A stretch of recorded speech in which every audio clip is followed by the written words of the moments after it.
তো কি অবস্থা সবার, কেমন আছেন? আমি ড্রামা সবুজ, আর আজকে আলোচনা করব বলিউডে কে হবে 1 নম্বর সিনেমা, জওয়ান নাকি পাঠান।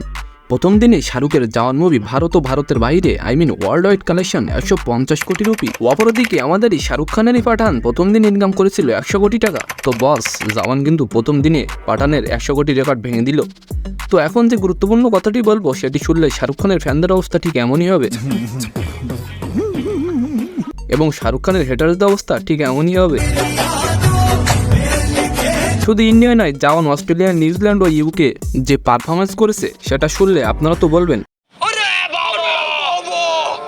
তরুণ আদর্শ জানান, শাহরুখ তার আধিপত্য বিস্তার করেছেন গোটা বিশ্বে। শাহরুখ খান তো শাহরুখ খানই, যে নিজের রেকর্ড ভেঙে ফেলে নিজে ইতিহাস তৈরি করে। আপনাদেরকে একটি গুরুত্বপূর্ণ তথ্য দিয়ে রাখি, স্যাকনিল.com এর রিপোর্ট অনুসারে জওয়ান 75 কোটি টাকা ইনকাম করেছে গোটা ভারতবর্ষে, যার মধ্যে হিন্দিতে ছিল 55 কোটি টাকা, যার মধ্যে হিন্দিতে ছিল 65 কোটি, আর বাকি 5 কোটি তামিল ও 5 কোটি তেলুগুতে।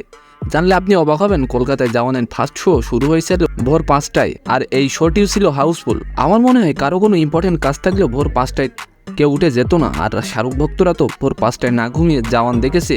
তো পরিশেষে পাঠানের সকল রেকর্ড ভেঙে দিয়ে আপাতত জওয়ানের রয়েছে ওপেনিং সর্বোচ্চ রেকর্ড। পরবর্তী দিনগুলোতে জওয়ানের আপডেট পেতে আমাদের চ্যানেলটি অবশ্যই সাবস্ক্রাইব করে রাখবেন। ভিডিওটি ভালো লাগলে একটা লাইক দিবেন। জয় বাংলা।